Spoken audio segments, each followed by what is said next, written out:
Əfsanəyə görə bir kitab var ki, bir gecənin içində yazılıb. Müəllif isə deyilənə görə insan deyil, onu Codex Gigas adlandırırlar, yəni nəhəng kitab. 12-ci əsrdə bir rahibin istəyi ilə yazıldığı qeyd edilir. Rahib ömürlük günahkarlığa məhkum edilir və canını xilas etmək üçün iblisə bu kitabı yazmağa dua edir. Səhəri gün isə kitab hazır olur. İçində müqəddəs mətnlər də var, qadağan olunmuş dualar da. Amma ən maraqlısı isə bir səhifədə bütün kitabı müşahidə edən bir varlığın rəsminin olmasıdır. Bu rəsm iblisin rəsmidir. Bu kitab əsrlərlə insanlardan gizlədildi. Bəziləri inanır ki, onu oxuyan ruhən dəyişir. Çünki o kitabda insanların qaranlıq tərəfi yazılıb.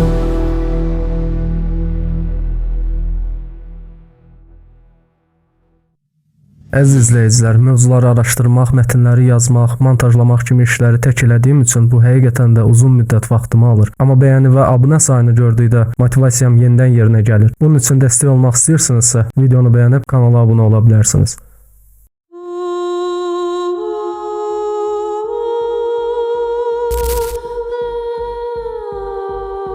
Təqvimlər 1229-cu ili göstərəndə Bohemiya Krallığının Benedikt monastırında bizə bəlli olan adıyla Herman adlı rahib törətdiyi ağır günaha görə cəzaya məhkum edilir.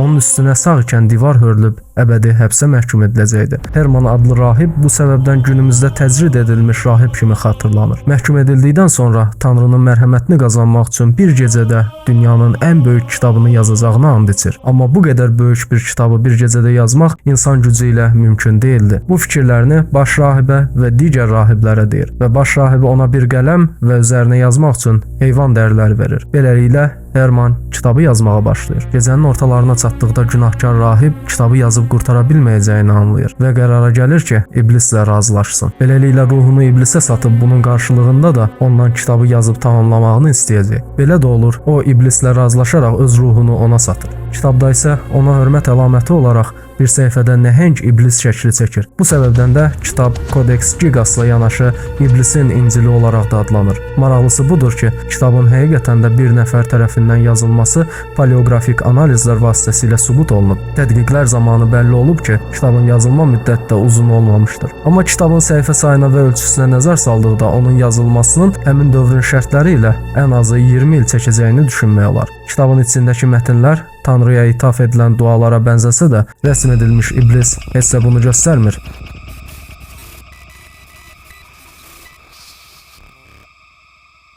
Əslində, onun içindən oxunan dualar iblisə edilən dualar ola bilər. Kitabda həmçinin sehr, demonologiya, ruh çağırma və insanın daxili qaranlıq tərəfləri barədə də mətnlər mövcuddur. Bəzi səhifələrdə mələklərlə şeytanların adı yan-yana yazılmış, sanki nurla qaranlıq arasında bir tarazlıq təmin olunmuşdur. Ən aktual məsələ isə kitabda təsvir edilən iblis rəsmidir. Həmin rəsmin olduğu səhifə kitabın mənasını tamamilə dəyişir. Nəhəng iblis qırmızı gözlərlə oxucuya baxır. Bədənində ilan dərisinə bənzər naxışlar, başında 2 buynuz və dili alov kimi uzanır. Ətrafında isə heç bir mətn görünmür. Kitabın bəzi səhifələri də zamanla yoxa çıxıb, kim tərəfindən və nə üçün çıxarıldığı isə bilinmir. Güman edilir ki, həmin səhifələrdə qadağan olunmuş dualar olması səbəbindən bu səhifələr çıxarılıb və cəmiyyətdən gizlədilib. Kitab böyük bir sirri özü ilə birlikdə daşıyır desək yanılmarıq. Onun yazıldığı gündən günümüzə kimi ətrafında baş verən hadisələr kitabın onsuz da maraqlı olan sirli hekayəsinə daha da maraq qatır. Əfsanəyə görə Codex Gigas yazıldığı andan etibarən lənətlənib. Bəzi tarixçilər bunu təsadüf adlandırsa da, kitabın keçdiyi hər dövrdə izah olunmaz hadisələrin yaşanması bunu demir. Kitab tamamlandığı gecə Herman adlı rahib monastırın otağında səhərə çıxmadan ölü tapılır. Lakin onun cansız bədəni deyil, üzündəki donuq qorxu ifadəsi və kitabın tamamlanması rahibləri heyrətə salır. Mürəkkəb hələ qurumadığı halda rahib ölmüşdü. Hadisədən sonra rahiblər bu haqda insanlara danışmadan kitabı Bohemiya monastırında saxlamağa qərar verirlər. Kitab gizlədildikcə isə daha çox üzə çıxmaq üçün can atan canlıya dönürdü sanki. Lakin nə vaxt ki, rahiblər kitabı açıb oxumaq cəsarətini özündə tapsa, qısa müddət ərzində ya xəstələnir, ya da müəmmalı şəkildə ölü tapılırdı. Bu hadisələr o qədər çoxaldı ki, artıq kitab monastırın zirzəmisinə endirildi və bir daha toxunulmamağına qərar verildi. 1648-ci ilə kimi.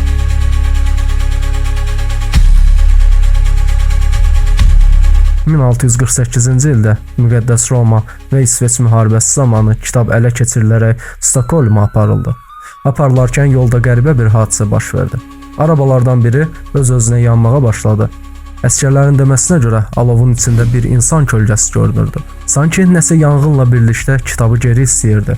Amma kitab yanmadı. Heç bir zərər görmədən bu yanğından sağ qurtuldu.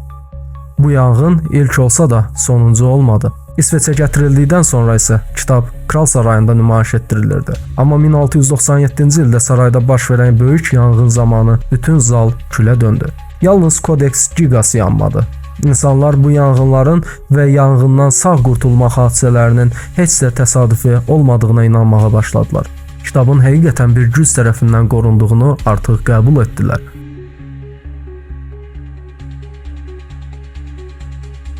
Kitabın yazıldığı perqamentlərdəki qəribə işarələr bəlkə də kabalistik və ya demonik simvollardır. Hətta bəzi gizli cəmiyyətlər, xüsusilə 18-ci əsrdə fəaliyyət göstərən Praqa Hermetik qardaşlığı bu kitabı gecə yarısı tam oxumağın insanda oyanışa səbəb olacağına inanırlar. Əgər bir insan gecə yarısı Codex Gigas'ı tam oxuyarsa, ruhu oyanacaq. Lakin bu oyanış mütləq müsbət mənada olmayacaq. Müasir dövrdə kitab İsveç Milli Kitabxanasında saxlanılır. Kitabxana əməkdaşlarının deməsinə görə gecələr kitabın olduğu otaqdan səhifə çevrilməsi səsi, hətta bəzən kameralarda öz-özünə hərəkət edən kölgə gördüklərini də iddia edirlər.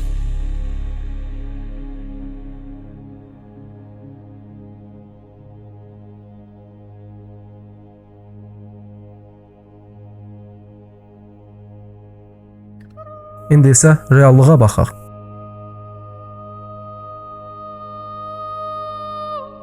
Codex Gigas orta əsrlərin ən böyük qorunmuş əlyazmasıdır və bu gün də dünyanın ən sirli kitablarından biri sayılır. Amma bütün iblis əfsanələrinin arxasında əslində çox maraqlı tarixi faktlar dayanır.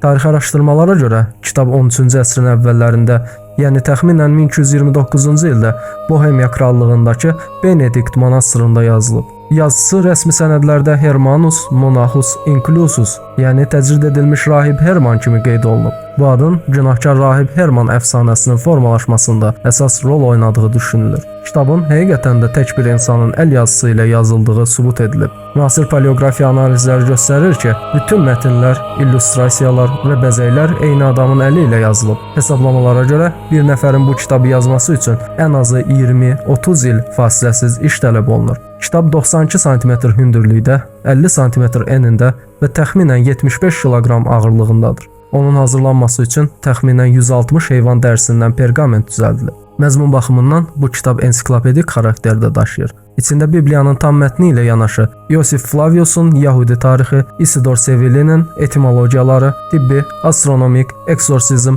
və ruhani qaydalarla bağlı mətnlər yer alır. Bəzi hissələrdə həqiqətən də demonologiyadan bəhs olunur. Lakin bunlar xristianlıqda pis ruhların tanınması və onlara qarşı dua formaları kimi yazılmışdır. Yəni iblisə dualar yox, iblisə qarşı duaların mətnləridir. Ən çox diqqət çəkən hissə isə təbii ki, iblisin rəsmidir. Kitabın 290-cı səhifəsində bütöv bir səhifəni tutan bu rəsmdə iblis iki buynuzlu, qırmızı gözlü, insana bənzər, lakin heyvani cizgilərlə təsvir olunub. Onun qarşısındakı səhifədə isə cənnətin təsviri var. Yəni bu iki səhifə sanki yaxşı və pisin dualizmini göstərir. 1697-ci ildə İsveç Kral Sarayında baş verən yanğından kitabın yanmadan sağ çıxması isə tarixi faktdır. Lakin yanğından sağ qalmasının möcüzə yoxsa təsadüf olması barədə heç bir məlumat yoxdur. Bugün Codex Gigas İsveç Milli Kitabxanasında xüsusi şəraitdə saxlanılır. Bütün səhifələr yüksək keyfiyyətlə rəqəmsallaşdırılıb və istənilən insan internet vasitəsilə onu səhifə-səhifə oxuya bilər.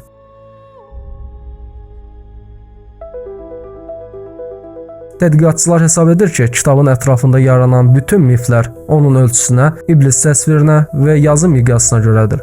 İnsan ağlının bir nəfərin bu qədər nəhəng işi bacardığına inanmaqda çətinlik çəkməsi bu əfsanələri doğurub. Kitabda iblisə dualar olmasa da, bəzi demonoloji mətnlərdə pis ruhların çağırılmasına dair latınca formullar var. Bu hissələr bəlkə sonradan əlavə edilib, bəlkə də əvvəldən olub. Lakin əfsanənin yaranmasında böyük rol oynadığı dəqiqdir. Hər bir halda, hər bir əfsanənin, mifin arxasında bir motivasiya gizlənir. Ən doğrusunu isə uca Allah bilir. Əgər videonu bəyəndinizsə, bəyən düyməsinə basmağı, həmçinin bu kimi videoların davamını görmək istəyirsinizsə, abunə olmağı unutmayın. Əlavə olaraq növbəti videonun hansı mövzuda olmağını istəyirsinizsə, rəy bölməsində qeyd edə bilərsiniz.